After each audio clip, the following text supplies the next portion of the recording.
topics and opinions expressed in the following show are solely those of the hosts and their guests and not those of W4CY Radio, its employees, or affiliates. We make no recommendations or endorsements for radio show programs, services, or products mentioned on air or on our web. No liability, explicit or implied, shall be extended to W4CY Radio or its employees or affiliates. Any questions or comments should be directed to those show hosts. Thank you for choosing W4CY Radio.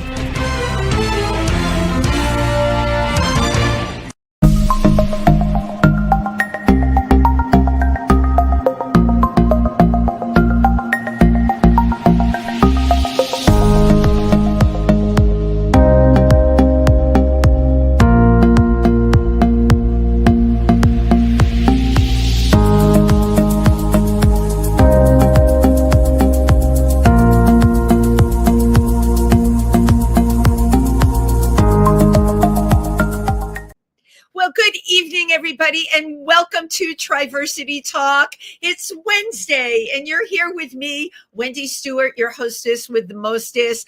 Always happy to see everybody on Wednesday night, and it has been quite a busy last few days at Triversity. Thank you to everyone who came and supported our event, the Triversity Garden Party, hosted by Tamara Chant in her backyard. Listen, I don't know about you, but I love parties in backyards on beautiful days. And even though the sun was kind of in and out, it was out mostly. And we all had a wonderful time. And we had a great mix of people that came to support our organization. And I think one of the things that was so fun for me, I was able to donate a huge gift basket that I had won at another organization that I work with in New York. I'm a member of the Imperial Court of New York. We had our Springtime in Paris show. I won the big kahuna, the big basket. This thing weighed a ton, and it had everything but the kitchen sink in it. But as you can well imagine, I go to so many parties and events and win so many things.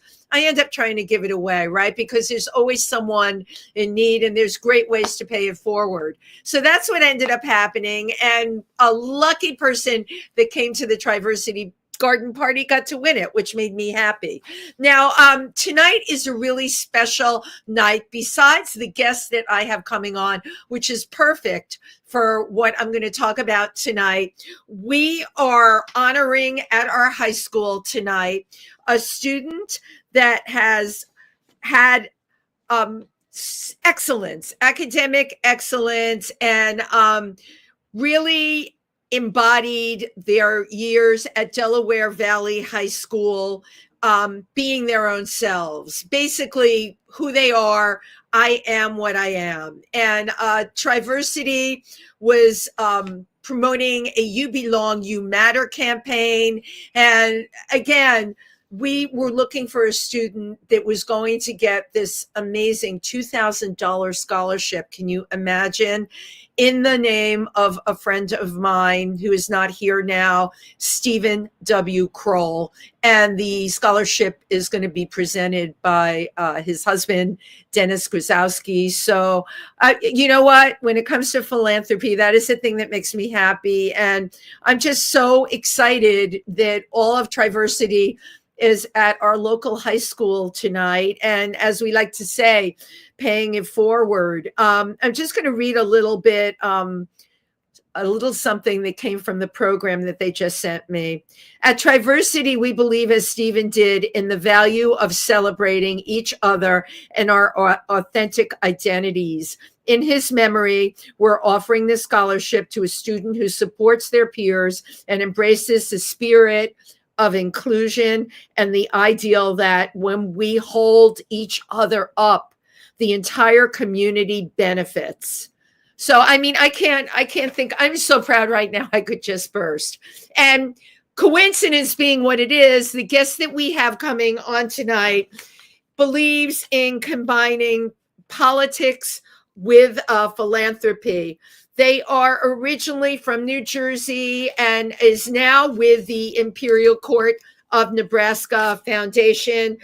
I'm calling tonight's segment When Politics and Philanthropy Come Together. I had the pleasure of meeting this amazing person in person at our Night of 1,000 Gowns. And I'm just so excited to present to you, Craig Singletary. Thank you.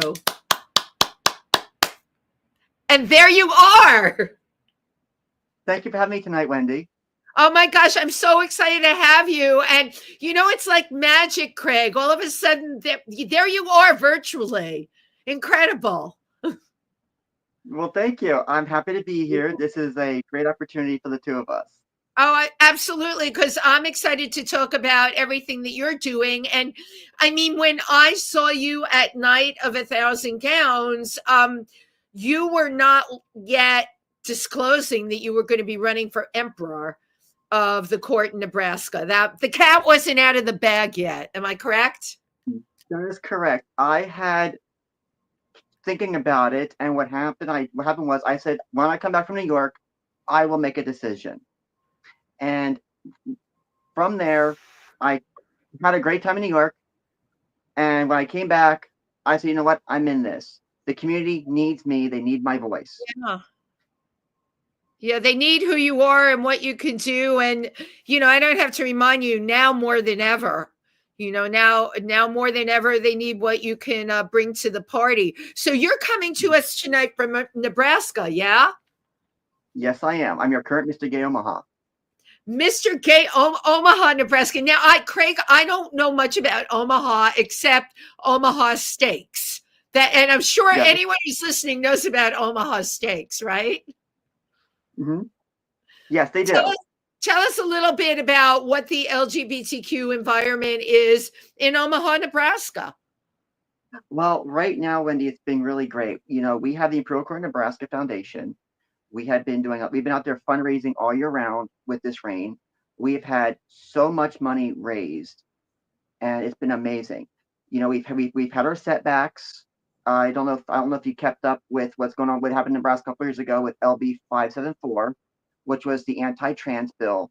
I remember that. I didn't know the number of the bill, but I do remember that. Could you go into that a little bit more? Yes, what that bill did was, it was called the Let 'Em Grow Act.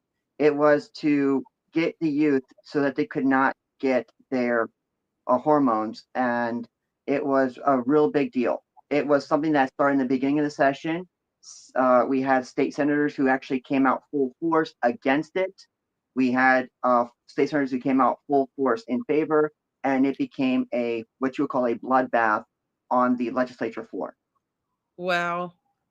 What year was that?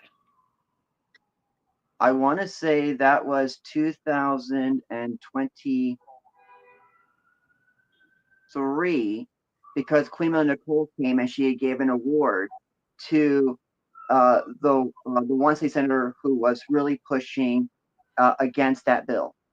And at that time, Biden was president, and that bill never went through. No, it did not, but unfortunately, it passed in Nebraska. It passed in Nebraska. So I haven't talked to anyone from a state where a bill like that has passed. What are people doing in Nebraska that need to get their hormones? It's been difficult because tonight they are doing their final round on LB 89, which is the bathroom bill. Again, another anti-trans bill. And the one thing is that I know state senators by first name.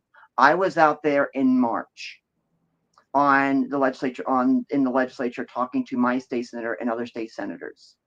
The good thing that came out of that discussion was LB 371, which is the anti-drag bill that came up a couple years ago.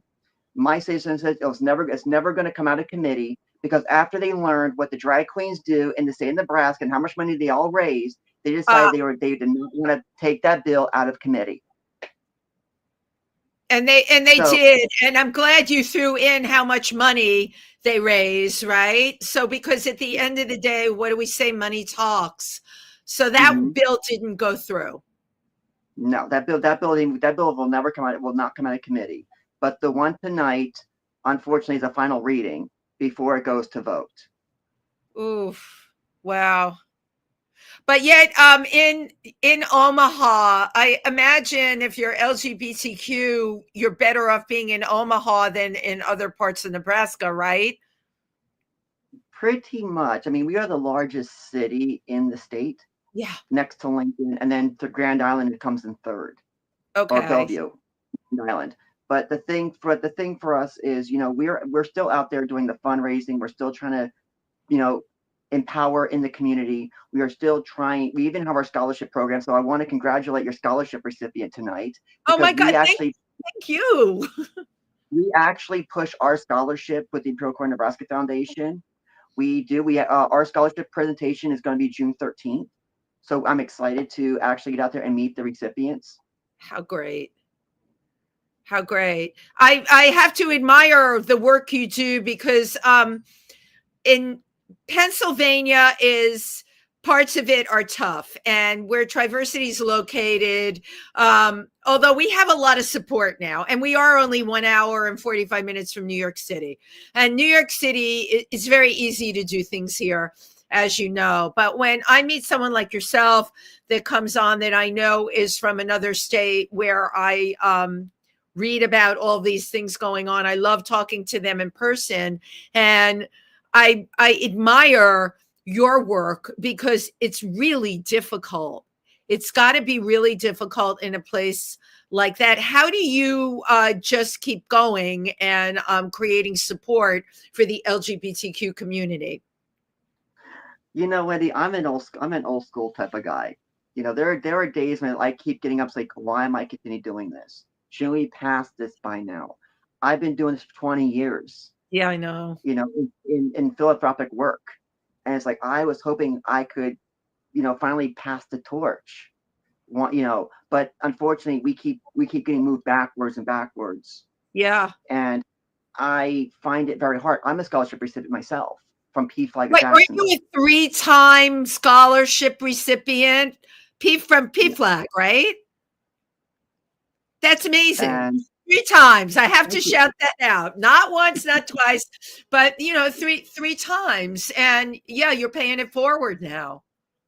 I am, but the great thing is that I was married. Now, my husband at the time was a college professor, so none of us can really be out as in the traditional sense.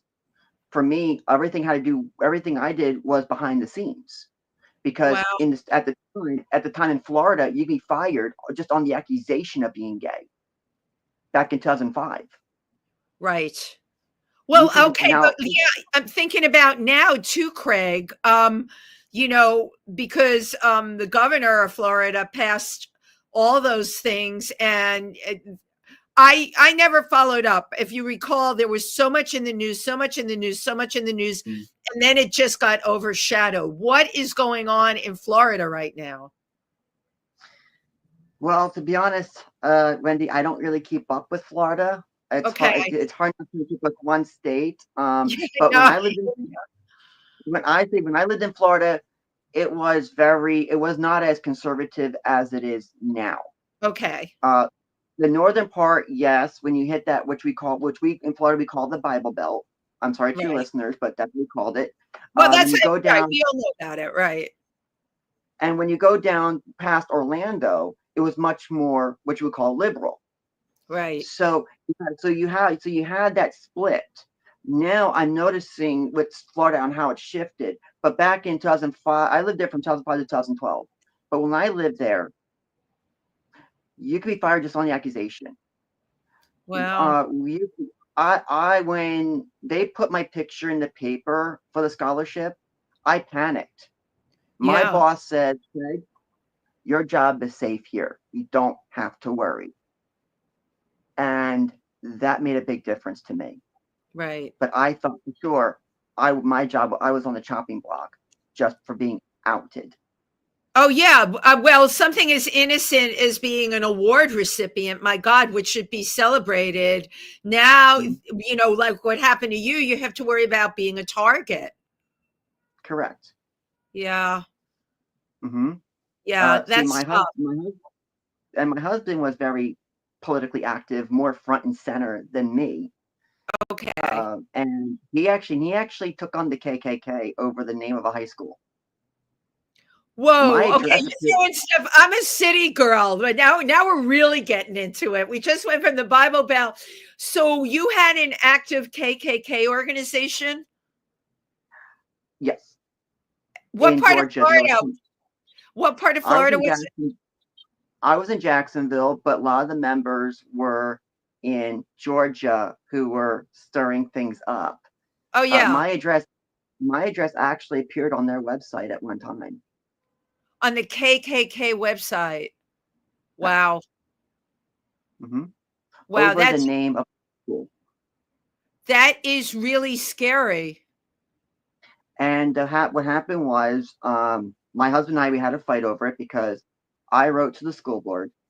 I wanted them to thank him for his passion. But after talking about the threats that were going on, I had to urge them to try to do a no vote because I was worried. Yeah, of course. And so he was more front and center than me, but I worked behind the scenes. And that was more comfortable for me on the grounds of I'm still going to college. I'm on a scholarship. And the one thing I did not want to do, because PPAC is a 501c3, I did not want to do anything that was going to disrupt that. Even though I was working on political campaigns at the time, but I could not discuss the campaigns that I was working on in those settings Absolutely. because you cannot mix the politics with the philanthropic. Right. Especially Mhm. as I learned also, when you're working with non-for-profits, right? You can't tell people who to vote for or anything. You can have discussions of things, but there's a very fine line with 501c3s. There were, especially when I would get up on when they ask you to give a speech for your scholarship, and I would get up there and actually give my political speeches. I Wow. would get up there. I'm a born politician, Wendy. I've been in politics. I love politics since I was 7 years old.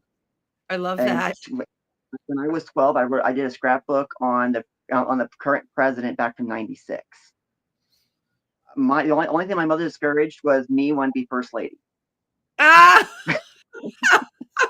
Mom, I want to be first lady when I grow up. Well, But and the reason for that I'll tell you the reason, because I wanted to have political power without getting elected. that's hilarious, right? And you were 7 years old and you knew how it worked. I'm curious, Sure. how did this started with you really young, where either of your parents into politics or a relative, somebody that you emulated? No, actually, it was Nickelodeon. They used to do a thing called The Kids Pick the President, where you get to call in and vote. I So remember in the that. mock election, and I got involved by watching the mock elections. That's amazing. Our elementary school would have mock elections for the governorships, and it was always fun to actually get in that process. That's how I actually became so in fourth grade, one of my friends was running for student president, and I was kind of his campaign manager. Wow, that's amazing. So you knew like early on. What do you think it was about that I didn't get involved in any of that till I was way older. I didn't even think about it when I was in school. What younger, grammar school and junior high. What was it that appealed to you, Craig? Well, as one who is a big fan of John and Jacqueline Kennedy, I Yeah. wanted to be a senator from New York. That was one of my dreams, was be a senator from New York, just like John Kennedy. So John Kennedy was a big influence for you. I mean, those were in many ways, what did they call it? Camelot. They called it Camelot in this country. And the assassination of him put us into a whole other trajectory that we have not recovered from, I feel. Mm-hmm. That is true. And Wendy, you look at John and you look at Jackie. John was a very smart man. Yeah. But I got tired of reading about the presidents in school. So I started reading about the first ladies on my own. And Jacqueline Kennedy was a very smart woman, spoke 6 languages. Yeah. When John would give a speech to the Latino community, she would come behind him and say it and give a speech in Spanish for those who did not understand the English. I never knew that. And I love that you're sharing that with us. I'm sure there's a lot of people that don't know that. Wow. And imagine, and you think about today where they're trying to push this English only, or they're trying to push this, you have to look a certain way. Yeah. And here you have John and Jacqueline Kennedy actually able to talk to people who are different and still making sure that they heard the same message. Because it was important to her that they heard the message, because she valued, and I'm using the word valued, all different kinds of people. Well, Wendy, I'll say this. A lot of her jewelry that she had was fake. And the reason for that was when she went overseas, they would give a gift of jewelry. Well, Jackie always felt that she was a representative of the American people. Therefore, the gift was not to her, but to the American people. So without insulting other countries, she would replicate it and then donate the original to a museum. That's another little tidbit that I had no idea. That's great. That is absolutely great. So for me, Wendy, looking at Jackie Kennedy and the way that she looked at and valued humanity and the American people, yeah, is one reason. This is one reason that I look at them and say, that's who I want to be like. Yeah. I hear you. And you've worked with a number of campaigns. I have. I have met many, many political figures over the years. And he was like, how do you get so close? I love that you met. So can you name a couple that really put a lasting impression on you? I met Senator Amy Klobuchar 5 times, but I campaigned for her back in from 2019 to 2020. Well, When I got to meet Michelle Obama, I shook her hand, said, Michelle, I'm going to kiss the first lady. She raised up their arms like this, gave me a kiss on the cheek, and gave me a look like, I got your vote.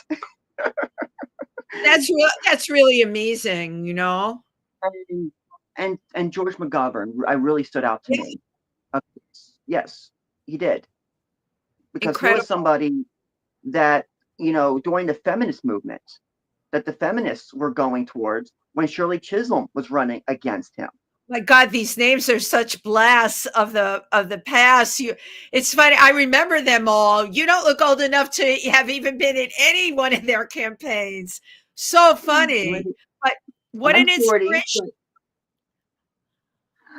Well, I would say this, Wendy. We talked the first ladies, but I'll tell you, my favorite first lady is Edith Wilson. And tell me why. Because when Woodrow got ill, his advisors had to come to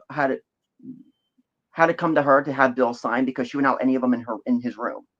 Well, historians went back and looked at documents before he got ill and after, and realized the signatures do not match. They believe she was forging his name, having her making executive decisions, technically making her the first female president. Wow. Have you ever gone on any of those trivia shows or like Jeopardy? You would be like killing them in this category, Craig. You know all this stuff. This is really great stuff, right? Actually, Wendy, so I'll give you a funny story real quick. So back in 2010, I took my brother and sister to DC for the first time. We went to the First Lady's gown room, and they had they had gowns from Mamie Eisenhower to Michelle Obama. Well, I'm discussing the different first ladies and the gowns to my brother and sister. Pretty soon, by the time I got to Jackie Kennedy and Lady Bird Johnson, I noticed that people were like following behind my brother and sister. They thought I was giving a tour for the Smithsonian Institute. Wow. And my brother was so embarrassed, and I told the people, no, I'm not with the Smithsonian. No, I'm not giving a tour, but if you want to follow along with us, I will be happy to answer any questions. Just remember, I'm not with the Smithsonian, so do not take everything I say, or I cannot answer all your questions. But they were so happy. But my brother and sister's looks on their faces were embarrassment that I thought people thought I was giving a tour.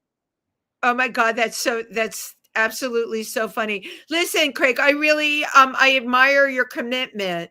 Um, and let's talk about your commitment. Why are you so committed to making things equal and making things right? What is it about you? Well, Lindy, the thing is, it's all about, we talk about togetherness. We talk about unity. We talk Yeah. about, Mama Jose believed that together we are stronger, divided they pick us off one by one. And I just And I have seen, you referenced Mama Jose. I want to share that. Most of our listeners, because we're all over the country, many do not know what the Imperial Court is, which is the head of the Imperial Court is Mama Jose. And what the Imperial Court does with chapters all over the country, they raise money for, I had been saying other LGBTQ organizations, but it's way beyond that. It's other LGBTQ organizations, or they go into nursing homes and they perform. It's 100% philanthropic, and it's quite an amazing thing. I'm proud to be a member of the Imperial Court in New York, and the reason I joined is because, my God, look, every single thing they do is to raise money, and many of us, we can't write that fat check that we wish we could. But when you're part of an organization like this, there's the unity in the community, and you all raise money together. And then when you see what that money can do, it's so gratifying and so fulfilling. it really is. And so some of us have the issue where, we have to be united from the inside out. Yes. And unfortunately, we get to that point where, we can't necessarily control members or sit there and say, you need me to do this or try to do this. What you have to do is you have to let people go out and explore for themselves on what they want to do in the community. You have to let them explore new ideas. You have to be able to be open to those. Yes, to be open and, to the new ideas. and for me, it's all about being a humanitarian. If you see somebody struggling, you try to help them. No matter, and even if putting on a drag show, you're helping them. Yeah. And think about the people you're helping without even knowing their name when you do those fundraising activities. Right. You don't know who's going to benefit, but the one thing you are guaranteed, that an individual person, when I think of some of the organizations, the Tyler Clemente Foundation, what they do, what Trinity House does for teens, that someone's going to benefit and that you have made a difference in their life. But I think it stems back to what you said, Craig. You're a humanitarian. Like, a lot of people have said to me, how is it you've been for so many years involved with the LGBTQ community, and you do this, you do that? Because I am a humanitarian, and this is just how it's played out. But also, like you, I saw you also, you work with raising money for Senior Dog Foundation. We do. So Promise for Paws Senior Dog Rescue, they are a 501c3. So 8 years ago, I saw a dog in California, and I said, that's my dog. I networked for over a week on my own, went back into a mid-ping group, got some help, and what happened was I contacted them, Promise for Paws, and they were actually in Missouri Valley at the time. And so they said, well, Craig, here's the thing, we have a connection in California. We will be happy to help you. This is a near impossible thing, but we'll get this done. We ended up getting Edgar out of a kill shelter. Wow. And what's funny was the lady who helped me rescue the connection in California, her brother-in-law lived in Council Bluffs, Iowa, which is right across the river, literally across the bridge. So he drove Edgar home. And that's how I got involved with them. And I've been doing fundraising for them since. And I think that's beautiful. Now, Edgar is yours. And how old is Edgar? 16. Right, because I was doing the math. You picked up Edgar 8 years ago, and he was in a kill shelter. So I was thinking, middle age probably. Wow. Mm-hmm. And what a gift for you to give Edgar, and for Edgar to give to you, right? And that we can have this discussion here, because that's a very beautiful thing that you did. So I hosted my first court show for them last year, and it was a huge success. Wow. We raised over $900 for them last year, and I was just a little bit under this year for the same show. So I call it Bark Wars. What's it called? Bark Wars. It's a sci-fi themed show, Bark Wars. I got it. That's incredible. Now, also, when I was perusing your Facebook page, you were involved with a goat rescue. Can you share that with us? So I'll try to get this short. So my friend Letty and I were, at a farm, and the owner said that the goat was a liability, and it was old, and he was going to shoot it the next day. Oh my God! So she came over to me and says, "Craig, what can we do?" I said, "Well," so she called Humane Society. Humane Society says, "Well, we don't have a drop box." The animal control says, as long as it's getting food, water, shelter, the owner can do what he wants with it. So I have to stop right there. That is so awful. Like, you're calling and saying the owner is going to shoot this dog. Somebody should have come and grabbed that dog right away. And I'm just totally shocked. Okay, go on. It's a goat. So the thing was, I found a goat sanctuary about an hour and a half away from where we were. So what we did was, there's this big storm coming through, and we go pick up her son.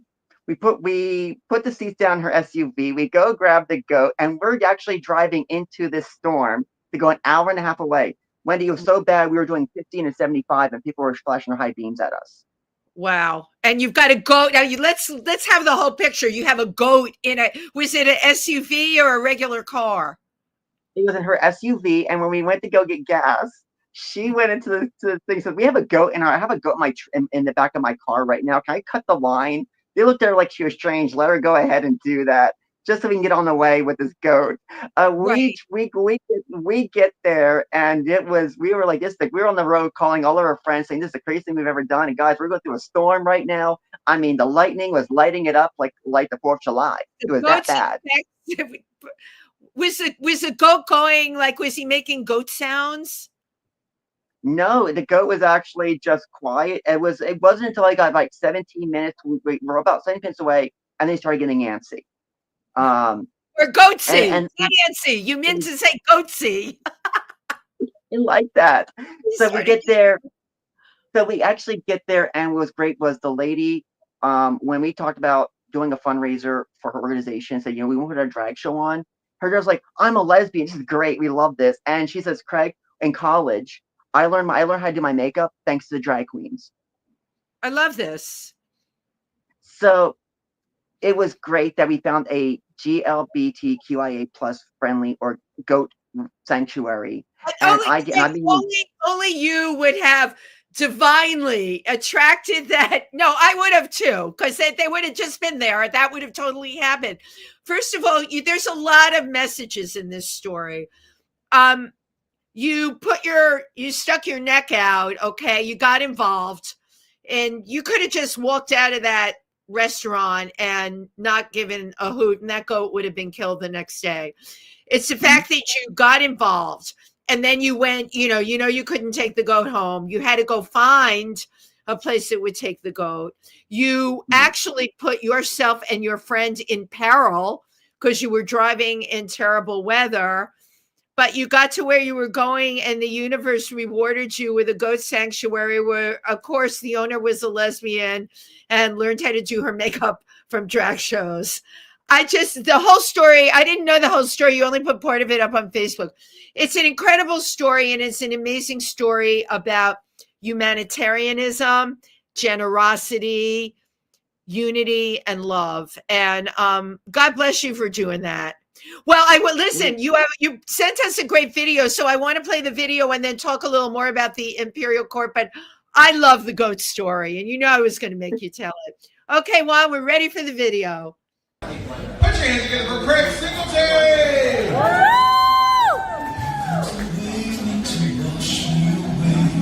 A tide that has taken me under.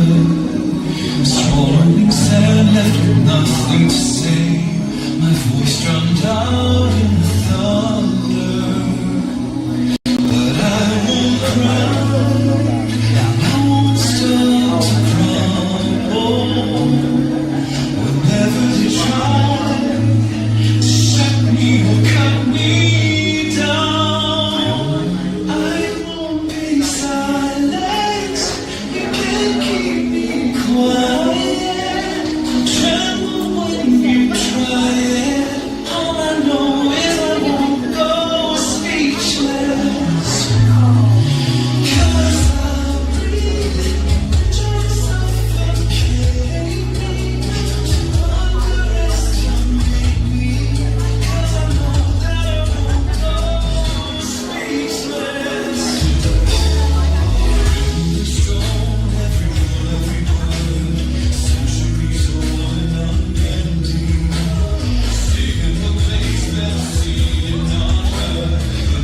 Very powerful performance. I love that. What is that song from? That song is from the live action movie Aladdin. I did a male cover of it. That was done here. That was our snowball fundraiser that we did in February here in Omaha. And it was something that we had just come out of the election. And I wanted to make sure people know that we're not going to go speechless. They're not going to take us down. They're not going, as Mr. Gay Omaha, we are not going to let it happen. Right, right. You're not going to let it. That was a really beautiful, very powerful performance. And I could see all of those things in your performance. Wow. And the fact that, pardon the pun, that you had to get it up in February when people like in January, I'm telling you, and I talked about this on my afternoon show today, people were putting where their faces were on Facebook, black boxes, okay? Leaving, just shutting down in so many ways.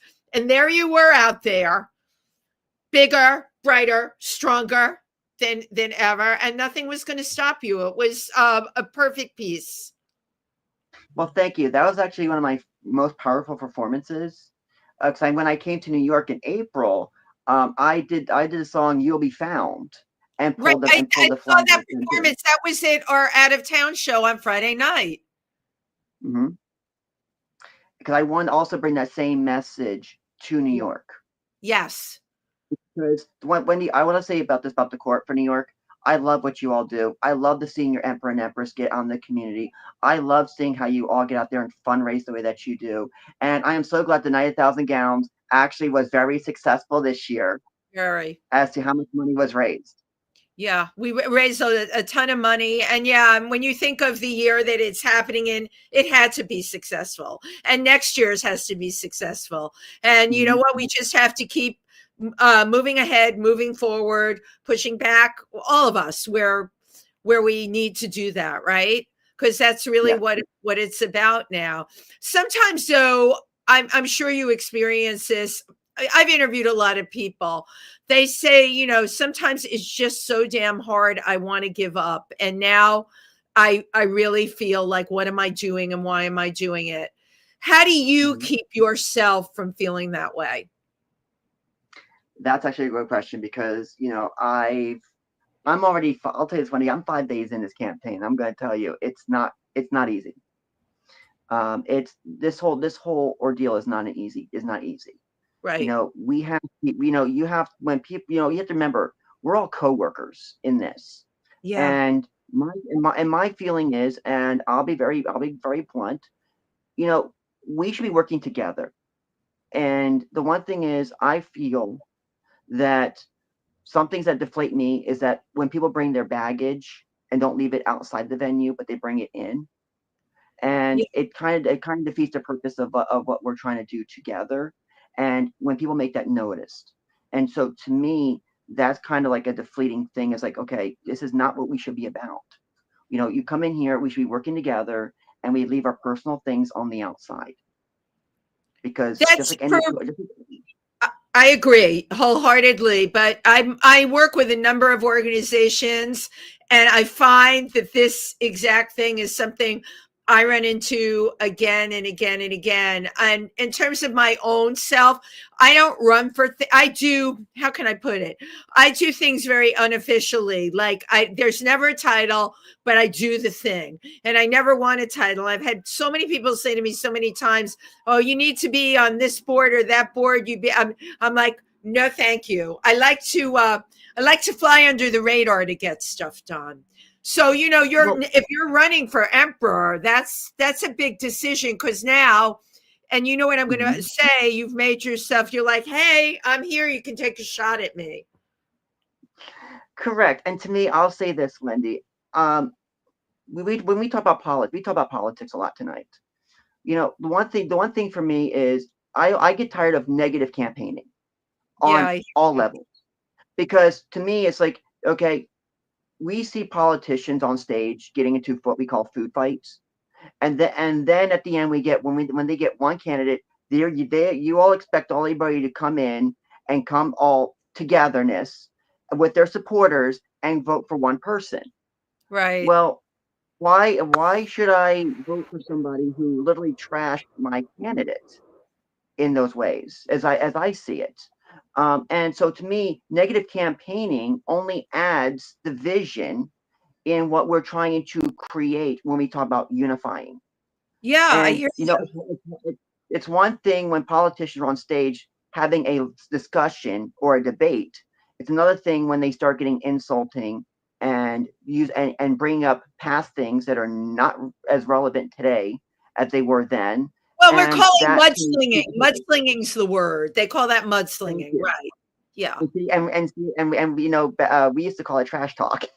No, right. You're right. They are. It's the same thing. They're trash talking. Even I'm sure you saw the political commercials that ran this campaign. The really awful trash talking. And I agree with you. If you're going to go down like that, I'm not going to trust to vote for you because you went somewhere that I personally think is ugly. Correct. And so when we talk about when we talk about unifying, we talk about unity, that does not unify. That kind Right. of divides because the thing is, you never know who the person you're talking to, if they Yeah. may have had a similar experience, and then you may just cost yourself a vote in that way. So when we look at politics, in any way you're thinking, it's you have to remember positivity conquers all, that love conquers all, and Yeah. you don't want to get down the mud because most people want to walk around the mud pile and actually just walk on by. And that is very well put. They don't want to get the mud on their shoes. I'll add that into it. Mhm. That is exactly right. Well, I Thank you. love that your campaign is going to be, unity, which is great. And yeah, this is really exciting. I don't know who you're running against, but I know you're going to take the high road. I pretty much do. For me, Wendy, I'm a bridge builder. I have Yes. built bridges from Nebraska all across the imperial court system from coast to coast. When I'll tell you this, Wendy, when people didn't let me play in the sandbox years ago, I found people I can swing with, and that's how I got well known in other courts. Well, I know you said something about being an outsider and how Yeah. that made you feel. And I think that's a term that a lot of people can relate to.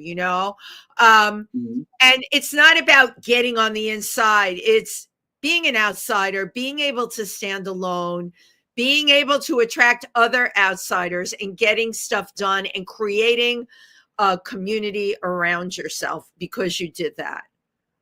Well, see, Wendy, it's great. It's a great thing you bring that up because, see, my campaign slogan is enhance the unity in community.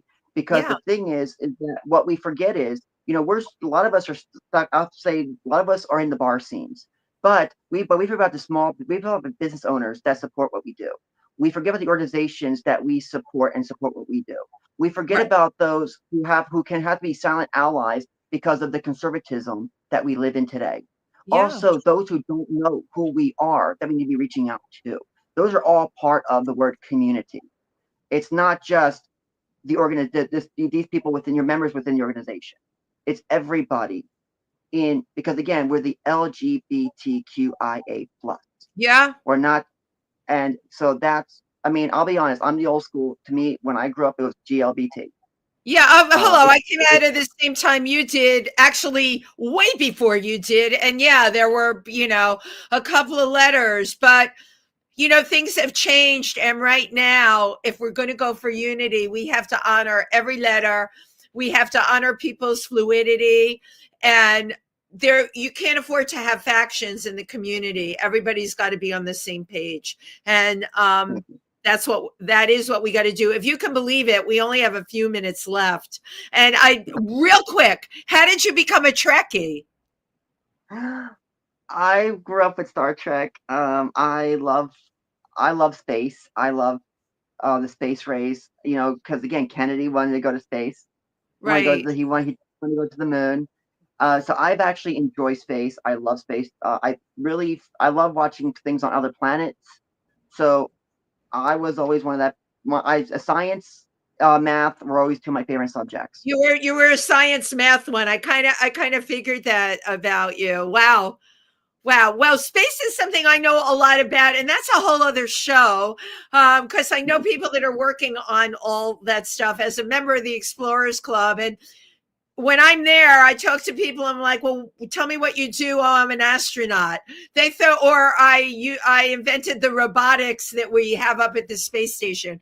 Craig, it totally blows my mind. It would totally blow yours too. That's a whole other show. But on this one, I just want to thank you, first of all, for everything you're doing, for being here with me tonight. And I'm wishing you a very, very successful campaign. And I can't wait to see. I'm just going to just dance naked with a chicken so that you win. Well, thank you so much, Wendy. Hold you in their favor. And I always like to take a parting picture before we go. So just bear with me. I like taking it on the computer. Cheese. I take a couple. And one more. Fabulous, Craig. Thank you so much for being with us here tonight on Triversity Talk. And I look forward to your next trip when you come to New York. I look forward to that too. But we'll be in touch on social media, as we say.